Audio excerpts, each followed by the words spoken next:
এক গ্রামে জনু আর মনু নামে দুইটা মর্দা কুকুর ছিল। গোয়ালের পদূলি মুখে ছিল এক গোবরের দম। সেই দমটা নিয়ে দুইজনের মাঝে ঝগড়া লেগে গেল। একজনে বলে এইটা আমার দম, আরেকজনে বলে না এইটা আমার দম। একজনে বলে এই দমের পোকামাকড় আমি একাই খাবো, আরেকজনে বলে না এইটা দমের পোকামাকড় আমি একাই খাবো।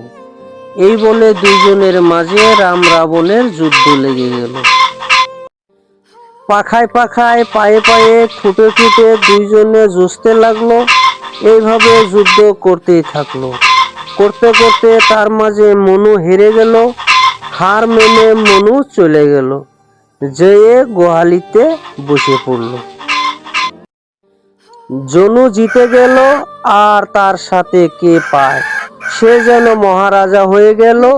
সে আনন্দেতে এক পর্বতের উপরে বসে পাখা মেলে পাশে একটা সমান হয়ে চিল্লাতে লাগলো, কক্ক কক্ক, অর্থাৎ আমি জিতে গেছি, আমি জিতে গেছি, সে হেরে গেছে, আমি দেশের রাজা, সে আমার প্রজা, বলে আনন্দেতে চিল্লাতে লাগলো। ওখানে ঈগল চড়াই একটা গাছের উপরে বসা ছিল। সে সেই চিয়র বাকর শুনে তল দিকে দেখলো যে আমি রাজা, আমি মহারাজা বলা মর্দা মুরগিটা ঈগলে দেখে থাপ মেরে ধরে নিয়ে চলে গেল। জনু মর্দা মুরগিটা ধরে নিয়ে এক গাছের উপরে এক ডালে বসে ঈগলে আনন্দ মনে মুরগিটাকে আরামসে খেয়ে ফেললো। ভয়ে ভীতু হয়ে গড়ালে ঢোকা মনু মুরগিটা লাহে লাহে বাহির হয়ে আইলো। গোবরের দমে থাকা পোকামাকড় খুচরে খুচরে একাই খেতে লাগলো।